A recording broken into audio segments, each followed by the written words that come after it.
Halo semuanya, di video kali ini Koko akan bahas examination untuk Monbuka Gakusho Scholarship. Jika di video sebelumnya Koko udah sempat bahas tahun 2007 dan 2008, di video kali ini Koko akan bahas yang tahun 2009 Mathematics B untuk undergraduate students. Dan paper ini masih sama seperti paper sebelumnya. Waktu pengerjaannya hanya 60 menit dan ada 3 soal yang kita akan kerjakan. Dan soal yang pertamanya pun masih sama seperti yang sebelumnya, ada 5 soal kecil lainnya. Nah, sebelum Koko mulai pembahasannya dari nomor pertama, bagi kalian yang belum subscribe channel YouTube Koko, Koko persilahkan untuk subscribe terlebih dahulu. Dan jangan lupa untuk nyalain tombol notification-nya supaya kalian bisa terus dapat update ketika Koko mengupload video pembahasan yang lainnya. Karena rencananya Koko akan bahas paper Monbuka Gakusho yang lainnya. Kita langsung aja lihat soal yang pertama. Di soal yang pertama ini dia bilang, misalkan W adalah solusi dari persamaan berikut. Kita punya persamaan kuadrat di sini. Pertanyaannya, maka W pangkat 10 tambah W pangkat 5 ditambah 3 hasilnya berapa? Karena Koko punya persamaan kuadrat dan W adalah solusi dari persamaan kuadrat tersebut, ide pertama yang Koko akan lakukan adalah Koko ingin mencari W itu sendiri apa. Cara carinya gimana? Tentu saja kita harus mencari solusi dari persamaan kuadrat ini. Dan kalian pasti udah pada tahu persamaan kuadrat ini tidak bisa difaktorkan. Dengan kata lain, untuk mencari W-nya kita harus menggunakan rumus ABC. Kalau Koko gunakan rumus ABC, tentu saja nanti akan ada 2 solusi yang memenuhi persamaan kuadrat ini. Kita coba dulu ya. W itu adalah min B, B-nya 1. A-nya juga 1, C-nya juga 1. Jadi min 1 plus minus akar B kuadrat 1 kuadrat kurang 4 kali A kali C dibagi 2A. 2 kali 1. Kalau Koko sederhanain, Koko akan dapat min 1 plus minus 1 dikurang 4, akar min 3 ya. Akar min 3 dibagi 2. Nah, di sini kita punya 2 solusi. Dan solusi yang kita dapatkan itu adalah solusi yang merupakan bilangan kompleks. Jadi kita bukan dapat solusi bilangan real, tapi kita dapat bilangan kompleks. Karena di sini ada akar negatif 3. Dalam bilangan kompleks, akar min 1 itu bisa dinyatakan sebagai suatu variabel I atau I. I ini singkatan dari imaginary number. Jadi bentuk W yang Koko dapat di sini, kalau Koko nyatakan dalam variabel I, Koko akan dapat min 1 plus minus akar 3I dibagi dengan 2. Atau Koko boleh tulis min setengah plus minus setengah akar 3 dikali I. Itulah W-nya dan kita punya 2 solusi. Di pertanyaan ini dia nggak bilang kita harus gunakan solusi yang mana. Yang plus kah atau yang minus kah? Tapi feeling Koko adalah mau pakai yang plus ataupun yang minus, hasilnya pasti sama. Koko akan contohkan satu pengerjaan menggunakan tanda yang positif. Kalian bisa buktikan sendiri sebagai materi latihan juga. Kalau kalian pakai tanda yang minus, hasilnya sama atau beda. Nanti kalian bisa infokan ke Koko melalui comment section. Jadi Koko akan anggap di sini W-nya yang positif. Min setengah tambah setengah akar 3I. Nah, bentuk bilangan kompleks atau biasa kita sebut kompleks number ini memiliki modulus dan argumen. Modulus cara mencarinya adalah, modulus itu simbolnya R. Modulus adalah akar dari bilangan real kuadrat tambah bilangan imajiner kuadrat. Maka modulusnya kalau Koko cari min setengah kuadrat tambah setengah akar 3 kuadrat. Min setengah kuadrat 1/4. 1/4 ditambah 3/4. Hasilnya 4/4. akar 4/4 adalah 1. Jadi modulus dari bilangan kompleks ini adalah 1, sedangkan argumen itu sudut, cara mencarinya adalah tan inverse bilangan imajinernya dibagi dengan bilangan realnya. Jadi tan inverse setengah akar 3 dibagi minus setengah. Tentu saja kalian akan dapat tan inverse minus akar 3. Tan inverse minus akar 3 ini kalau kita cari sudutnya akan terletak di kuadran kedua. Karena dalam kompleks number kita punya diagram kurang lebih seperti ini. Sumbu Y adalah sumbu imajiner, sedangkan X-nya adalah sumbu real. Jadi bilangan ini, kalau Koko gambar di diagram dalam kompleks number, atau biasa kita sebut sebagai argan diagram, posisinya ada di sini. Realnya min setengah, misalnya ini. Imajinernya setengah akar 3. Jadi kita akan dapat suatu posisi yang berada di kuadran 2. Kenapa kita harus tahu kuadrannya? Karena waktu kita mencari argumen, kalian harus menyesuaikan kuadran yang tepat. Jadi tan inverse minus akar 3 yang terletak di kuadran 2 itu sudutnya berapa? Dan argumen ini biasa dinyatakan dalam radian, bukan dalam derajat. Jadi untuk mengerjakan soal pertama ini, kalian harus tahu sedikit basic dari bilangan kompleks. Nah, tangen inverse akar 3 atau minus akar 3 ya, yang terletak di kuadran kedua, itu adalah pi dikurang pi per 3. Atau kita akan dapat 2pi per 3. Kalian bisa cek sendiri ya, 2pi per 3. 2pi per 3 itu kalau kita jadiin derajat, 120 derajat. Tan inverse 120, kalian pasti akan dapat angkanya minus akar 3. Tan 120 ya. Jadi itulah argumennya. Nah, buat apa sih kita mencari modulus dan argumen? Tujuan kita mencari modulus dan argumen adalah supaya bilangan W ini bisa kita nyatakan dalam bentuk eksponensial. Kalau ada yang tanya, kok kenapa harus dalam bentuk eksponensial? Jawabannya adalah supaya lebih mudah dipangkatkan. Karena bentuk ini kalau kalian pangkatin 10, tetap bisa dikerjain sih, tapi mabok aja. Kalian pangkatin 10 bentuk ini. Jadinya kompleks atau ribet banget. Tapi begitu Koko bisa mengubah ini menjadi bentuk eksponensial dari suatu bilangan kompleks itu adalah RE pangkat theta I. R-nya kita tahu modulusnya 1, kali E pangkat theta-nya Koko tahu 2pi per 3 kali I. Kita akan dapat W dalam bentuk eksponensial. Inilah bentuknya.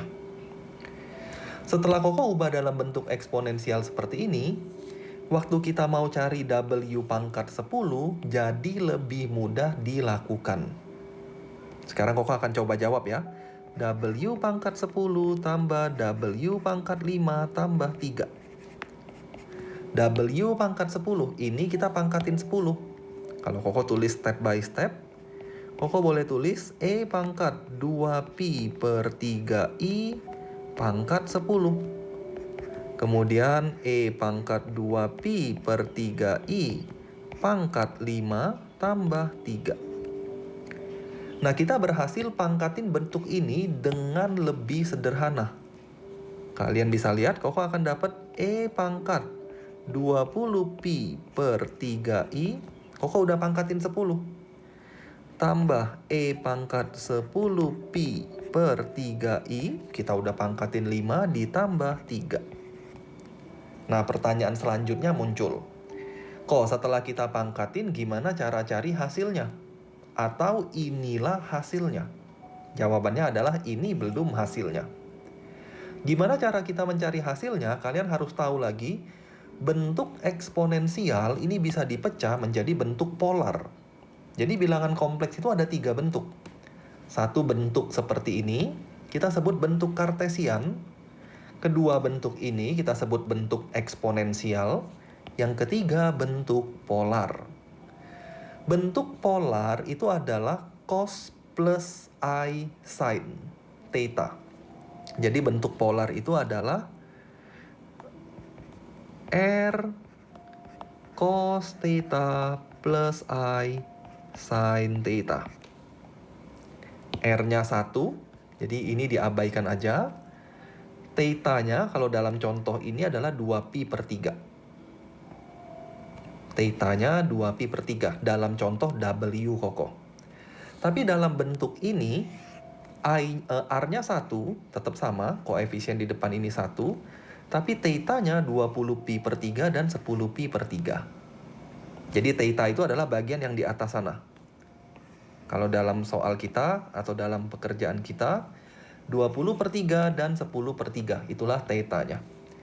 Jadi bentuk ini Koko boleh tulis cos 20pi per 3 ditambah I sin 20pi per 3 ditambah lagi sekarang yang kedua, theta-nya 10pi per 3, cos 10pi per 3 ditambah I sin 10pi per 3 ditambah lagi dengan 3. Nah, untuk menghitung cos ini berapa, sin ini berapa, dan seterusnya, Koko rasa kalian udah pada bisa. Cos 20pi per 3, kalau Koko sederhanakan sedikit ya, 20pi per 3 itu boleh ditulis 6 2pi per 3. Atau 6 2 per 3pi. Mungkin seperti ini lebih bagus penulisannya. 6 2 per 3pi. Ini sama aja dengan 6pi ditambah 2 per 3pi. 6pi ini adalah 3 kali 1 putaran. 1 putaran itu kan 2pi. Kalau 6pi berarti 3 kali putaran. Berarti ini bisa diabaikan. Karena dia akan balik lagi ke posisi yang sama 3 kali putaran. Tinggal hitung 2pi per 3-nya aja. Jadi ini sama dengan cos 2pi per 3 ditambah I sin 2pi over 3. Lakukan hal yang sama untuk 10pi per 3. 10pi per 3 itu adalah 4pi ditambah 4pi per 3. Nah, ditambah 2pi per 3 ya. 10pi per 3 ini kalau dijadiin pecahan, Koko boleh tulis 2 4 per 3pi. 24 per 3pi. Nah, ini boleh ditulis 2pi ditambah 4 per 3pi gitu. Kenapa Koko selalu paksakan di sini 2pi supaya jadinya satu putaran dan kita bisa abaikan. Kalau di sini kalian tulisnya 3pi, itu nggak bisa diabaikan nanti karena masih ada lebih setengah putaran atau 180 derajat. Jadi biasakan selalu nyatakan dalam suatu bilangan genap. 2pi, 4pi, 6pi, dan seterusnya. Jadi ini kita abaikan aja. Cukup lihat 4pi per 3-nya aja. Jadi tambah cos 4pi per 3. Ini kita hapus saja. Tambah I sin 4pi over 3 plus 3. Nah, Koko rasa sampai di sini kalian lanjutin sendiri juga bisa. 2pi per 3, 120 derajat. Cos 120 min setengah. Sin 120 setengah akar 3 positif ada I-nya. Cos 4pi per 3. 4pi per 3 itu adalah 240. Cos 240 juga min setengah. Sin 240 minus ya, karena dia kuadran 3. Setengah akar 3I tambah 3. Ini bisa dilenyapkan. Min setengah jadinya min 1 tambah 3 jadinya 2. Inilah jawaban untuk soal yang pertama. Sedikit panjang ya, karena Koko harus jelaskan sedikit basic dari kompleks number-nya. Tapi kalau kalian udah bisa basic dari kompleks number, Koko rasa pasti bisa mengerjakan soal nomor 1 bagian pertama ini. Kita lanjutin ke soal yang kedua. Di soal yang kedua dia bilang carilah constant term. Constant term itu adalah suatu suku yang merupakan konstanta saja. Suku yang merupakan konstanta itu adalah suku yang tidak lagi mengandung variabel X atau X-nya pangkat 0. Karena X pangkat 0 itu adalah suatu konstanta. Nah, kita ingin mencari suku yang tidak mengandung variabel X lagi itu berapa. Untuk bentuk ini, biasa materi ini Koko sebut sebagai binomial expansion. Setiap suku dalam binomial expansion kita bisa menyatakan dalam suatu bentuk umum atau bentuk general. Jadi ketika Koko punya A plus B pangkat N, setiap suku dari hasil ekspansi bentuk ini kita bisa nyatakan dalam bentuk NCR. C di sana kombinasi ya. A pangkat N min R, B pangkat R. Inilah rumus atau bentuk umum untuk setiap suku hasil ekspansi. Maka ketika kita punya binomial expansion yang bentuknya seperti itu, suku secara umumnya Koko bisa tahu. N-nya 7, 7CR, kemudian A-nya 2X pangkat 4, tulis saja 2X pangkat 4, pangkat lagi 7 min R. Kemudian suku berikutnya adalah X pangkat min 3, pangkatin dengan R. X pangkat min 3 pangkat R. Sekarang kita sederhanakan, Koko boleh bilang 7CR, 2 pangkat 7 min R, X pangkat. Pangkat dipangkatin lagi ya, berarti pangkatnya kita kaliin. 4 kali 7, 28 kurang 4R, kali lagi X pangkat min 3R.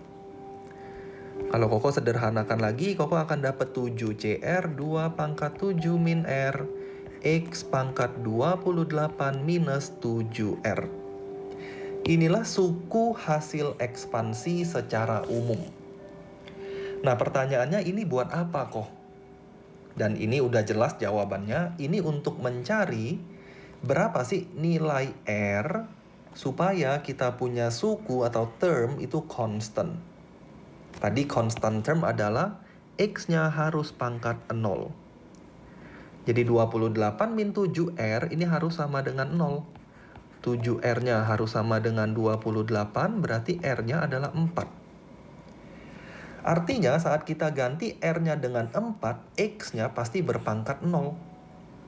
Ketika X-nya berpangkat 0, kita akan dapat constant term. Jadi langkah selanjutnya kita tinggal ganti aja saat R-nya 4, 7C4, 2 pangkat 7 kurang 4 yaitu 3. 7C4 adalah 7 faktorial dibagi dengan 4 faktorial, 3 faktorial. 2 pangkat 3 adalah 8. Ini kalau Koko hitung cepat, 7, 6, 5 dibagi 3 kali 2 dikali 8. Kalian akan dapat 8 kali 5, 40 kali 7 hasilnya 280. Jadi untuk soal yang kedua ini jawaban yang tepat adalah 280. Soal kedua ini memerlukan basic dari binomial expansion. Jadi kalian harus pelajari basic tentang binomial expansion tersebut. Kita lanjut ke soal yang ketiga. Soal yang ketiga dia bilang, carilah solusi dari pertidaksamaan berikut ini. Dari pertidaksamaan yang diberikan oleh soal, kalian bisa lihat ada dua bentuk yang digabungkan menjadi satu bentuk. Dan untuk mencari solusinya, kita akan pisahkan lagi dua bentuk tersebut. Bentuk yang pertama, kalian bisa lihat bagian kiri. Jadi lihat satu bentuk di bagian kiri ini, cari dulu solusinya. Koko boleh tulis pertidaksamaannya X kuadrat lebih besar daripada minus X. Kita harus pindah ruaskan. X kuadrat tambah X besar 0. Kita cari pembuat nolnya. Dari sini pembuat nolnya adalah 0 dan min 1. Setelah itu, karena kita bermain dengan pertidaksamaan, langkah selanjutnya udah pasti gambar garis bilangan. Min 1 dan 0, inilah pembuat nolnya. Setelah kita dapat pembuat 0, kita uji tandanya. Atau secara sederhana, karena koefisien X kuadratnya positif, tengahnya pasti negatif. Ini plus, kita akan ambil daerah positif, lebih besar daripada 0. Berarti solusi kita untuk bagian yang pertama ini adalah X kecil min 1 dan X besar 0. Ini solusi yang pertama. Tapi belum selesai, karena kita masih harus mengerjakan setengah bagian lainnya. Inilah setengah bagian lainnya. Kalau Koko tulis, Koko boleh bilang X kuadrat lebih kecil dari 2X tambah 1. Pindah ruaskan, kecil 0, cari pembuat 0-nya. Nah, bentuk ini tidak bisa difaktorkan. Kalau nggak bisa difaktorin, cara kita cari pembuat 0-nya ya harus pakai rumus ABC. Min B plus minus akar B kuadrat min 2 kuadrat yaitu 4 kali, kurang ya, B kuadrat kurang 4 kali A kali C per 2A. Kalau Koko sederhanain, Koko akan dapat 2 plus minus akar 8, akar 8 2 akar 2 per 2. Atau Koko akan punya bentuk 1 plus minus akar 2. Nah, kita punya 2 pembuat 0 juga. 1 adalah bagian yang minus, dia akan ada di daerah kiri. 1 yang plus akan ada di daerah kanan. Karena plus pasti lebih besar daripada yang minus. Kemudian kita juga akan uji tandanya plus min plusnya. Karena koefisien X kuadratnya positif, tengahnya negatif. Plus, plus, kita akan ambil daerah lebih kecil dari 0. Udah pada tahu dong, kecil dari 0 bilangan positif atau negatif? Jawabannya udah jelas, bilangan negatif. Inilah solusi yang kedua. Nah, solusi yang pertama seperti ini, solusi yang kedua seperti itu. Solusi gabungannya adalah hasil irisan dari mereka berdua. Jadi Koko akan gambar garis bilangan warna merah di sana untuk mencari irisannya. 1 min akar 2. 1 min akar 2 ini sekitar minus 0,4. 0,4 ya. Karena akar 2 itu sekitar 1,4. 1 dikurang 1,4 ini sekitar min 0,4. Kemudian di sini ada min 1. Min 1 berarti lebih kiri lagi. Dia ke sana.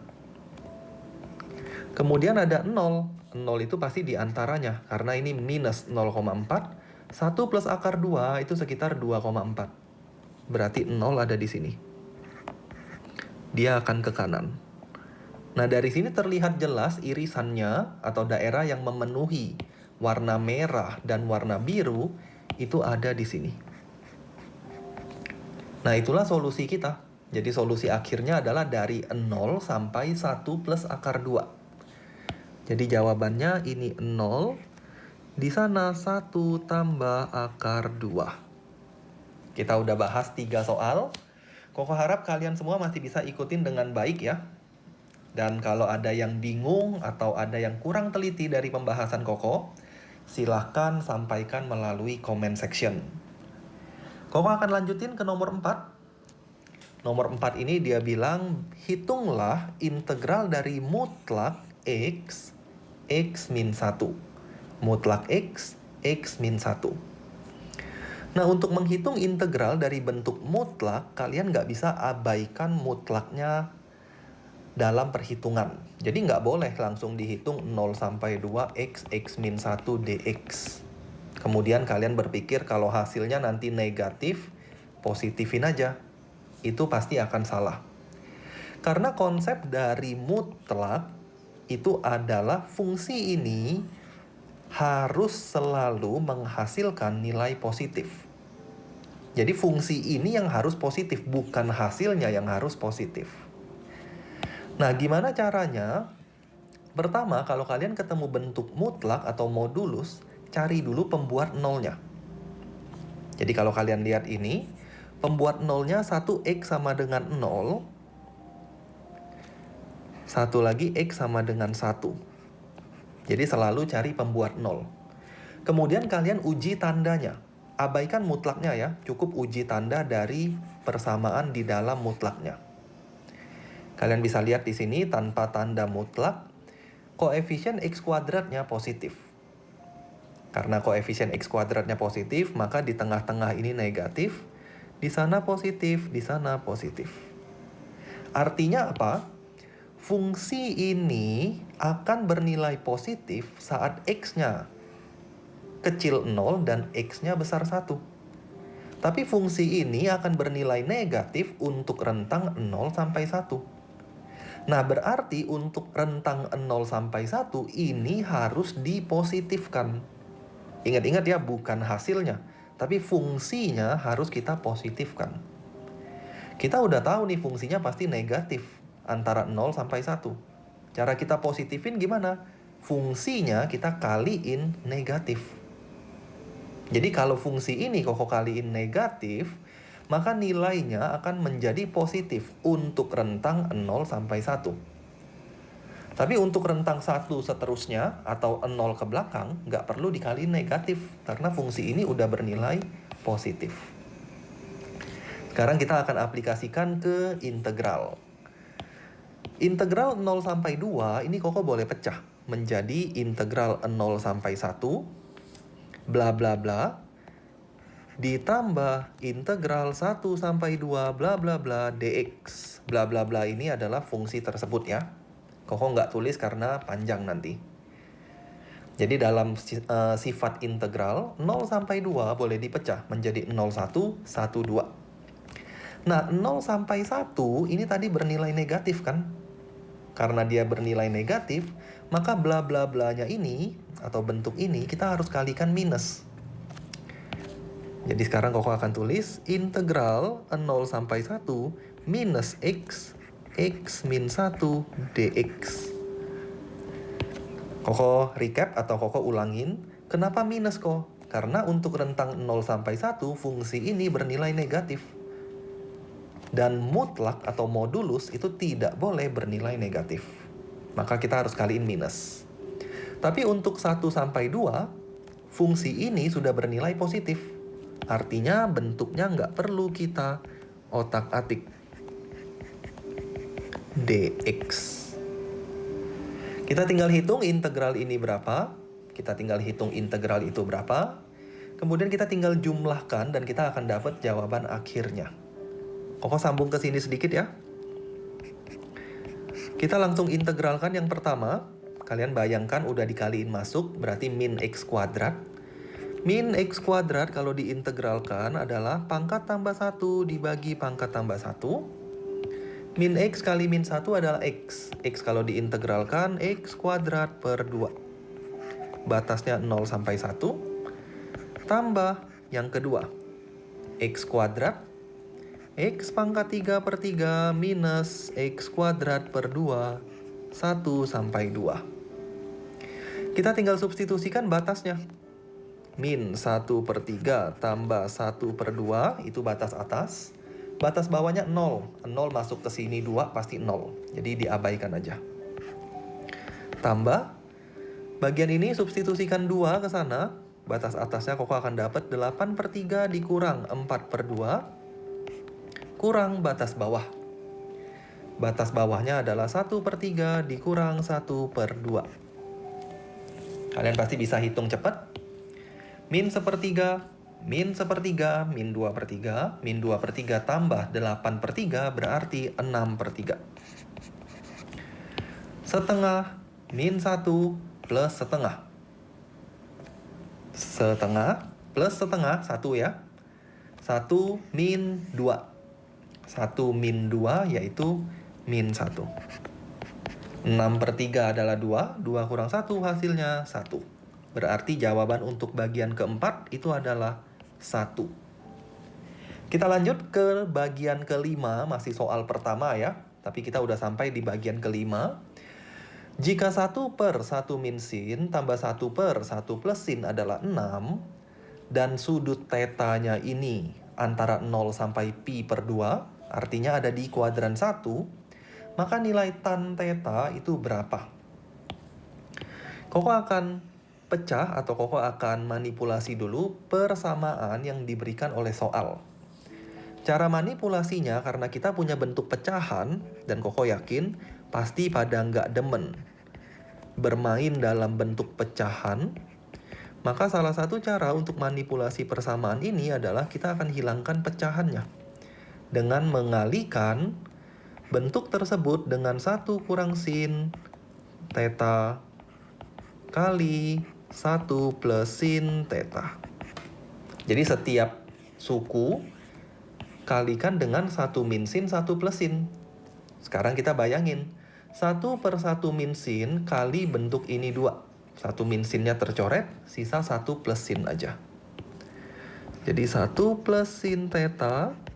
Begitu juga dengan yang kedua, ini dikalikan itu semua, 1 plus sinnya akan terlenyapkan, sisanya tinggal 1 min sin. Terakhir 6, mau nggak mau harus dikalikan dengan mereka semua. Nah ini Koko sedikit skip 1 step ya. 1 min sin kali 1 plus sin, itu kan 1 min sin kuadrat.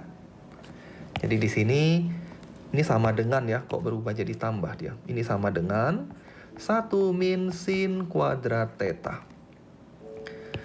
Sin sama min sin bisa lenyap. Koko akan dapat 2 sama dengan 6. 1 min sin kuadrat, identitas yang tidak pernah terlupakan. Hasilnya adalah cos kuadrat theta. Dengan demikian, cos kuadrat theta Koko adalah 1 per 3 atau 2 per 6 disederhanakan jadi 1/3.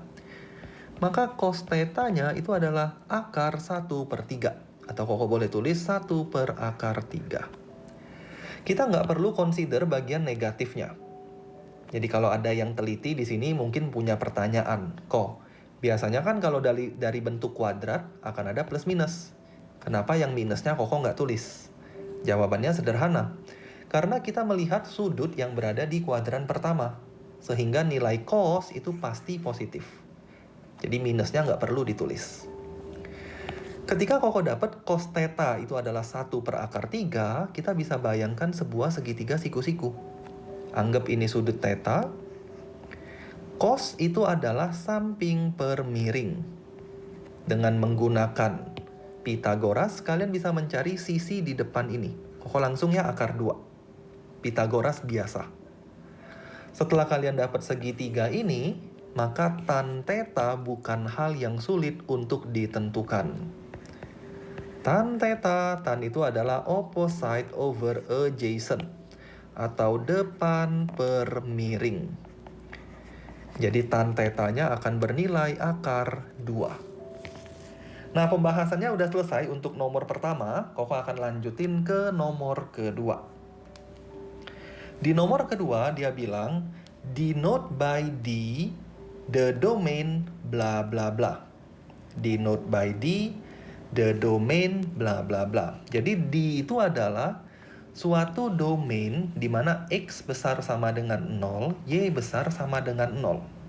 Artinya apa? Daerah D ini adalah daerah yang terletak di kuadran pertama. Ini kuadran 1 nih. Assume that circle C contain in D. Kita punya lingkaran. Lingkaran kita ada di kuadran 1. Jadi kalau Koko ilustrasiin, kita bayangin kuadran 1 aja. Nggak usah lihat kuadran lainnya. Lingkarannya nanti ada di sini.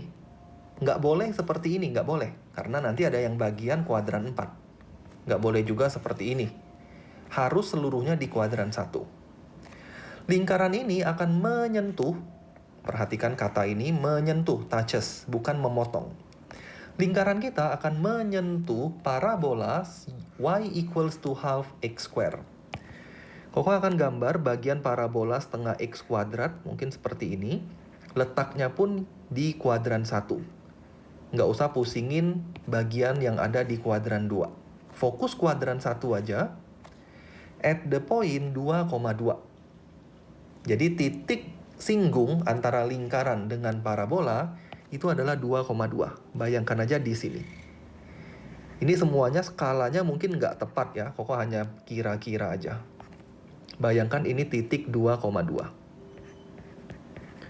Nah, lingkarannya nanti akan menyinggung parabola di sini. Selain menyinggung parabola, lingkarannya juga menyinggung atau menyentuh sumbu X. Jadi kalau kita gambar mungkin kurang lebih kayak gini. Lingkarannya seperti itu. Jadi kalau Koko gambar, mudah-mudahan Koko bisa gambar dengan bagus. Nah, kira-kira seperti itu. Inilah lingkarannya. Pertanyaannya, carilah jari-jari dari lingkaran C. Kita ingin mencari jari-jari. Koko akan misalkan pusat lingkaran ada di sini. Dan Koko akan misalkan sumbu X-nya adalah X0. Sumbu Y-nya adalah Y0. Jadi lingkarannya memiliki pusat di X0 dan di Y0. Itu pusat lingkarannya. Dari ilustrasi Koko rasa kalian udah bisa lihat dengan jelas apa yang ingin kita cari. Kita ingin mencari jari-jari lingkaran. Jari-jari lingkaran itu adalah ini. Ini adalah Y0. Jadi Koko bisa bilang radius itu adalah Y0.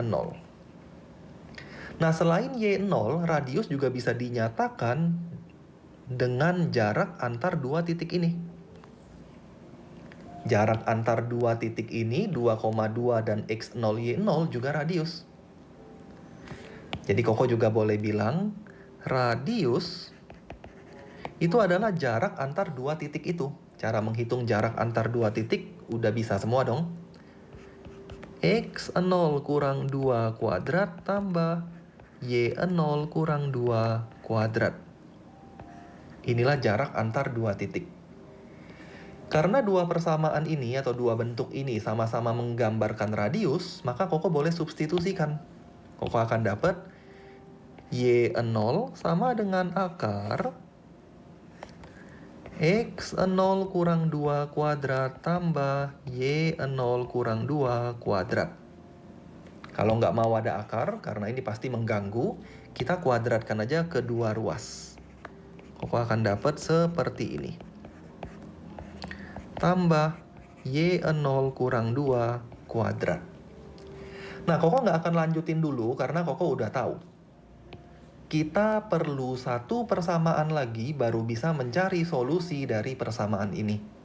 Karena dari persamaan yang kita miliki, kita punya dua variabel yang tidak diketahui, yaitu X0 dan Y0. Jadi nggak usah repot-repot sederhanakan ini, karena at the end, kalau kita nggak dapat satu equation lain, kita nggak akan bisa mencari solusinya. Jadi pikirkan dulu satu persamaan lain yang bisa kita dapat dari kasus ini.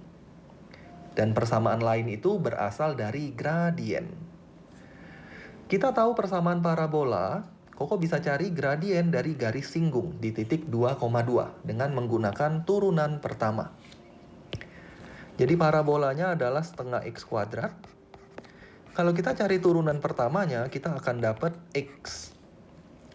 Substitusikan titik X sama dengan 2, kita akan dapat gradien garis singgung di titik itu. Jadi saat X-nya 2, gradiennya kita dapat 2. Tapi itu adalah gradien garis singgung. Nah, radius itu akan tegak lurus dengan garis singgung. Jadi gradien titik atau gradien garis, katakanlah ini A, ini B. Gradien AB dikali M ini adalah gradien garis singgungnya, pasti min 1 karena dia pasti tegak lurus. Sifat garis singgung lingkaran ya. Antara garis singgung lingkaran dengan jari-jari pasti tegak lurus. Jadi MAB dikali M hasilnya pasti min 1. Dengan demikian MAB Koko akan dapat min 1/2. Begitu kita dapat gradien AB ini bisa dicari dengan menggunakan rumus gradien. Y0 kurang 2 dibagi X0 kurang 2. Y2 min Y1 per X2 min X1. X0 kurang 2 sama dengan min setengah. Dari sini kalian bisa lihat X0 min 2, Koko tulis saja ya supaya nggak bingung. Kalau kalian lihat X0 min 2 itu adalah min 2 Y0 min 2. Min 2, ini kita geser sedikit. Y0 min 2. Itu kalian kali silangin. Jadi di cross multiply. X0 min 2, min 2 Y0 min 2. Sekarang kita bisa ganti ke persamaan ini. Kalau kita ganti, kita akan dapat Y0 kuadrat sama dengan min 2 Y0 min 2 kuadrat tambah Y0 min 2 kuadrat. Kita akan dapat Y0 kuadrat sama dengan, kalian bisa lihat ya, ini min 2 kuadrat, jadinya 4. Y0 min 2 kuadrat tambah Y0 min 2 kuadrat. Koko akan ketemu Y0 kuadrat sama dengan 5. Y0 min 2 kuadrat. Maka Y0-nya itu adalah plus minus akar. Ada dua kemungkinan ya, nanti kita akan lihat yang diambil yang mana. 5Y0 min 2 kuadrat. Koko akan dapat Y0 sama dengan plus minus akar 5 Y0 min 2. Sekarang kita lihat yang plus atau yang minus yang memenuhi ilustrasi tersebut. Misalnya Koko akan lihat yang positif dulu. Akar 5Y0 min 2. Koko akan dapat Y0 sama dengan akar 5Y0 minus 2 akar 5. Kalau kita pindah ruasin, Koko akan dapat 2 akar 5 sama dengan akar 5 Y0 min Y0. Maka kita akan ketemu 2 akar 5 sama dengan Y0 akar 5 min 1. Y0-nya ketemu. Ini aljabar biasa. Kalian akan dapat 2 akar 5 dibagi akar 5 min 1. Kalau kita rasionalin, kali akar 5 plus 1 per akar 5 plus 1, kita akan dapat 2 akar 5 akar 5 min 1, plus 1, dibagi akar 5 min 1 akar 5 plus 1. Jadinya 5 min 1 yaitu 4. Coret, dapat 2 di sini. Maka Koko akan dapat 5 tambah akar 5 per 2. 5 tambah akar 5 per 2. 5 tambah akar 5 per 2, ini nilainya pasti di atas 2. Kenapa Koko pakai patokan 2? Karena tadi kita tahu satu koordinat yaitu 2,2. Nilai 5 plus akar 5 over 2 itu pasti lebih dari 2. 5 bagi 2 aja udah 2,5. 2,5 tambah akar 5 bagi 2 lagi pasti di atas sana. Jadi nggak mungkin jari-jari lingkarannya adalah 5 plus akar 5 bagi 2. Karena jari-jari lingkaran tadi kan Y0. Y0-nya itu harusnya lebih kecil daripada 2. Jadi jawaban ini pasti salah. Jadi ini kita bilang no answer. Berarti kemungkinan satu lagi itu ada di bagian minus akar 5 bla bla bla.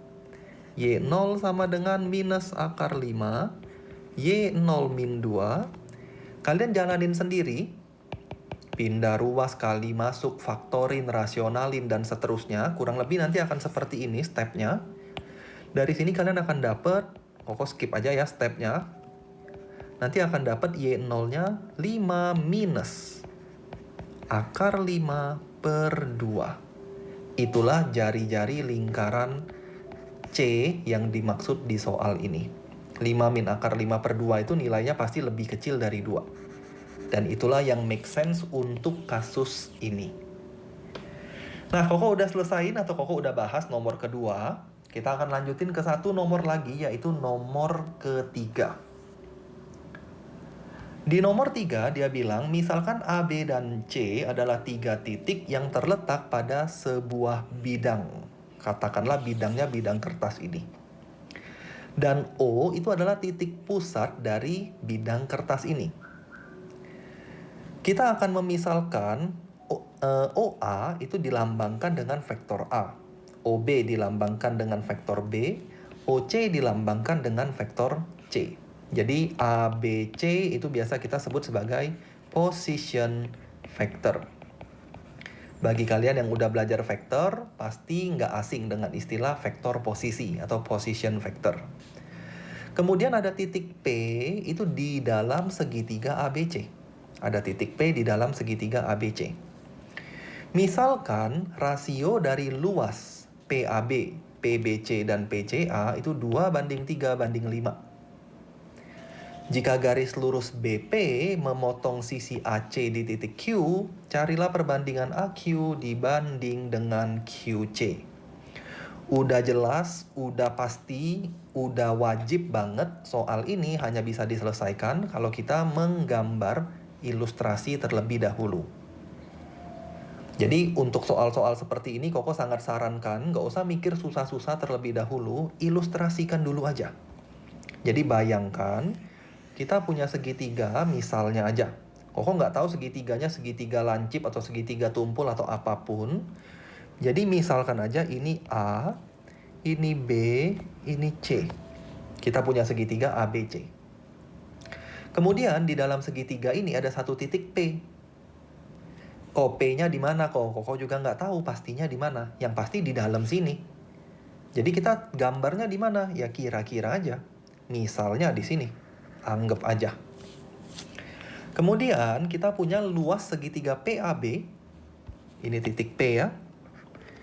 PAB ada di sini. Kemudian kita punya luas segitiga PBC. PBC ada di sana. Kemudian kita punya luas segitiga PAC satu lagi. Perbandingannya adalah 2:3:5. Jadi Koko akan tulis di sini 2, di sini 3, di sini 5. Itu perbandingan, bukan luasnya segitu, hanya perbandingan. Kemudian akan ada satu garis lurus BP. Ini akan memotong sisi AC di sini. Berarti kita panjangin nih. Dia akan memotong di poin Q. Jadi kalau Koko panjangin BP, misalnya seperti ini. Nah, dia akan memotong sisi AC di titik Q. Jadi ini Q. Pertanyaannya, AQ bagi QC itu berapa? Berapakah AQ dibagi QC? Karena dari awal info soal ini adalah perbandingan, Koko akan mainkan perbandingan tersebut. Pertama kalian bisa lihat segitiga BPA dan BPC. Jadi fokus ke segitiga BPA, BPC. Koko tulisnya gini aja ya. Segitiga BPA dan segitiga BPC. Kita tahu perbandingan areanya. Perbandingan BPA dan BPC adalah 2:3. Jadi Koko bisa bilang area BPA dibagi area BPC itu adalah 2:3. Nah sekarang kalian perhatikan gambar atau ilustrasi yang kita udah buat. BPA dan BPC, Koko bisa anggap sama-sama memiliki alas di BP. Alasnya BP. Kalau alasnya BP, maka tingginya pasti adalah garis yang tegak lurus dengan BP melalui A. Garis yang tegak lurus dengan BP tapi melalui atau diukur dari A. Itulah tingginya. Kalau Koko ilustrasikan, mungkin gambarnya kurang bagus ya, tapi kurang lebih aja seperti ini. Itulah tinggi dari segitiga BPA. Alasnya BP. Tingginya itu, ini tegak lurus. Kita kasih nama tingginya H1 misalnya. Sedangkan untuk BPC, kalau Koko menganggap alasnya juga BP, maka tingginya adalah garis yang tegak lurus dengan BP, tapi harus berasal dari C. Ingat-ingat ya, kalau kita punya segitiga tumpul kayak gini, misalnya ini alas atau base, maka tingginya itu yang ini height-nya. Jadi tinggi itu selalu tegak lurus dengan alas. Dan berasal dari titik sudut yang satunya. Jadi ketika alasnya di sini kita panjangin aja sedikit. Inilah tingginya. Nah dengan ilustrasi ini kalian bisa anggap BP sebagai alas. maka tingginya itu adalah di sini. Koko panjangin sedikit alasnya. Inilah tingginya. Nah, Koko harap bisa dibayangin ya, inilah tinggi dari segitiga BPC. Ini alas, sama ya kayak gini. Panjangin alasnya, itu tinggi. Nah, dari sini Koko akan dapat persamaan luas. Jadi kalian bisa lihat, luas BPA. Luas BPA berarti setengah kali alas kali tinggi. Tingginya H1 dibagi setengah kali alas BPC ya. Alasnya tadi BP kali tinggi. Tingginya H2 itu sama dengan 2/3. Setengah BP kita lenyapkan aja. Maka Koko akan dapat H1 dibagi H2 perbandingannya adalah 2/3. Kita dapat perbandingan H1 dan H2. Setelah dapat perbandingan antara H1 dan H2, sekarang kita lihat segitiga PAQ dan PCQ. Jadi lihat segitiga yang bawah ini. Jadi Koko akan tulis lagi segitiga PQA dan segitiga PQC. Kalian bisa lihat segitiga PQA dan PQC. Kalian juga bisa sama-sama menganggap PQ sebagai alas. Kalau kalian anggap PQ alas, berarti tingginya H1 untuk segitiga PAQ atau PQA. Sama seperti tadi ya, ini alas. Kita ngomongin segitiga ini, berarti ini tingginya. Jadi Koko bisa bilang, segitiga luas ya, kita ngomongin luasnya. Luas PQA dibagi luas PQC itu adalah setengah kali PQ kali H1 dibagi dengan setengah kali PQ. Lihat segitiga PQC. Kalau ini alas, panjangin alasnya berarti ini tinggi. Setengah PQ kali H2. Setengah PQ-nya juga sama seperti tadi, kita bisa lenyapkan. Dan Koko sudah tahu H1 bagi H2-nya adalah 2/3.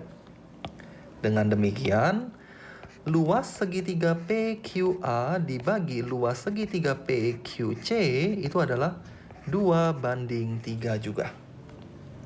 Jadi kesimpulannya apa? Luas PQA, luas PQC itu juga 2/3. PQA, PQC 2/3. Sekarang kita balik atau kita fokus ke AQQC. AQQC. Kalian lihat perbandingan luas segitiga PQA maksudnya dan PQC. PQA, kalau kalian menganggap AQ sebagai alas, berarti tingginya yang mana? Tingginya yang ini dong. AQ alas, berarti tingginya ini. Koko anggap ini sebagai X misalnya. Ini X, tegak lurus. Jadi kita jalan dari sini ya. Segitiga PQA juga bisa dihitung luasnya dengan menganggap AQ sebagai alas. Setengah kali AQ alas tingginya adalah X. Dibagi segitiga PQC bisa dihitung luasnya dengan menganggap QC sebagai alas. QC alas tingginya yang mana coba? Tingginya adalah X juga. Jadi sama dengan dibagi setengah QC kali X juga. Perbandingan luasnya adalah 2/3. Sekarang setengah X-nya yang kita akan lenyapkan. Dengan demikian kita akan dapat AQ bagi QC itu 2/3. Inilah jawaban untuk bagian pertama. Jadi bagian pertama ini sebenarnya kita hanya mainin perbandingan luas segitiga. Tapi jadi sedikit kompleks kalau kalian tidak terbiasa mainin soal geometri. Koko lanjutin yang terakhir, dia bilang express OP. Kita ingin menyatakan OP dalam A, B, dan C. OP dalam A, B, dan C. Cara taunya dari mana? Koko akan jalanin dari sini. Kita sudah tahu AQ banding QC itu adalah 2 banding 3. Sekarang Koko akan nyatakan atau akan tulis dalam bentuk vektor. Jadi ini pertanyaan yang kedua ya. Vektor AQ bagi vektor QC itu adalah 2 banding 3. Vektor AQ ini bisa dibilang OQ dikurang OA. Ingat-ingat ya, suatu vektor kita bisa nyatakan menjadi pengurangan antar position vektor dengan cara akhir kurang awal. Jadi kalau kita mau cari AB itu adalah B min A. Maka untuk mencari AQ, Koko bisa bilang AQ itu adalah Q min A atau OQ kurang OA. Jadi Q min A, semua huruf kecil itu adalah position vector. Jadi kalau Koko tulis Q kecil itu adalah OQ. Koko tulis A kecil itu adalah OA, kayak gitu. Jadi Q min A dibagi C min Q itu adalah 2/3. Dengan demikian, kalau kita kali silang, Koko akan dapat 3Q kurang 3A sama dengan 2C kurang 2Q. 5Q sama dengan 3A tambah 2C. Maka Q adalah 3/5A tambah 2/5C. Kita dapat vektor Q. Jadi kita dapat OQ. Yang soal ini inginkan itu bukan OQ, melainkan OP. Jadi soal ini ingin kita mencari O ke P. Nah, gimana cara kita mencari O ke P? Kalian bisa lihat di sini. Segitiga ABP, tadi perbandingan luasnya 2, sedangkan segitiga APQ, luasnya juga perbandingannya 2. Jadi Koko bisa bilang, luas segitiga ABP, area ABP, dibagi area ABP ya, dibagi area APQ, itu perbandingannya adalah 2/2. Area APQ itu adalah 2/2. Kenapa Koko mainin perbandingan ini? Karena Koko pengen mencari P itu apa. Jadi kita harus cari posisi P itu di mana sih sebenarnya. Nah, kalau kalian melihat segitiga ABP, sambil lihat gambar di sini ya. Segitiga ABP.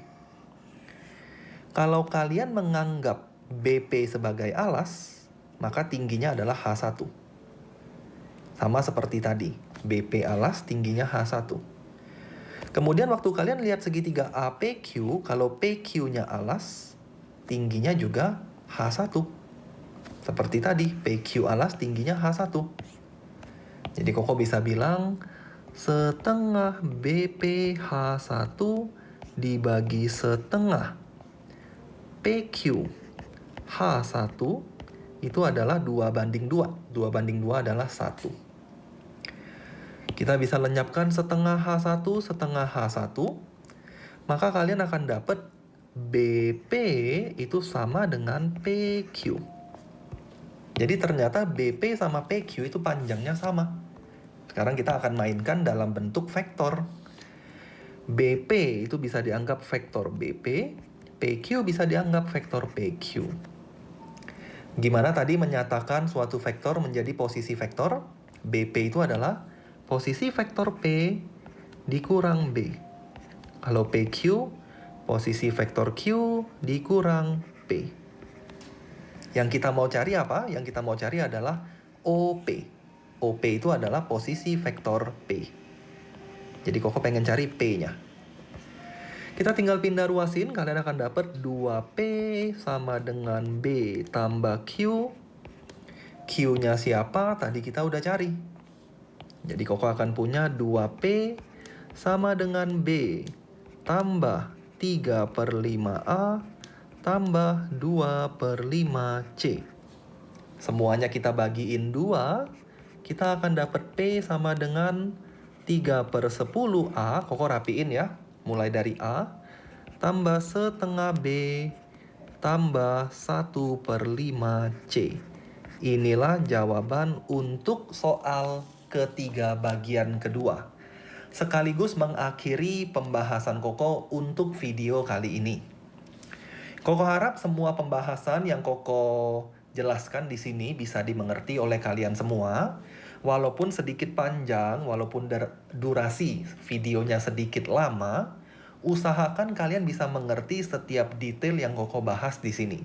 Karena Koko yakin banget, ketika kalian mengerti pembahasan ini, pasti akan sangat membantu ketika kalian mengerjakan soal Monbuka Gakusho Scholarship yang sebenarnya. Sekali lagi thank you semuanya, kita ketemu lagi di video berikutnya.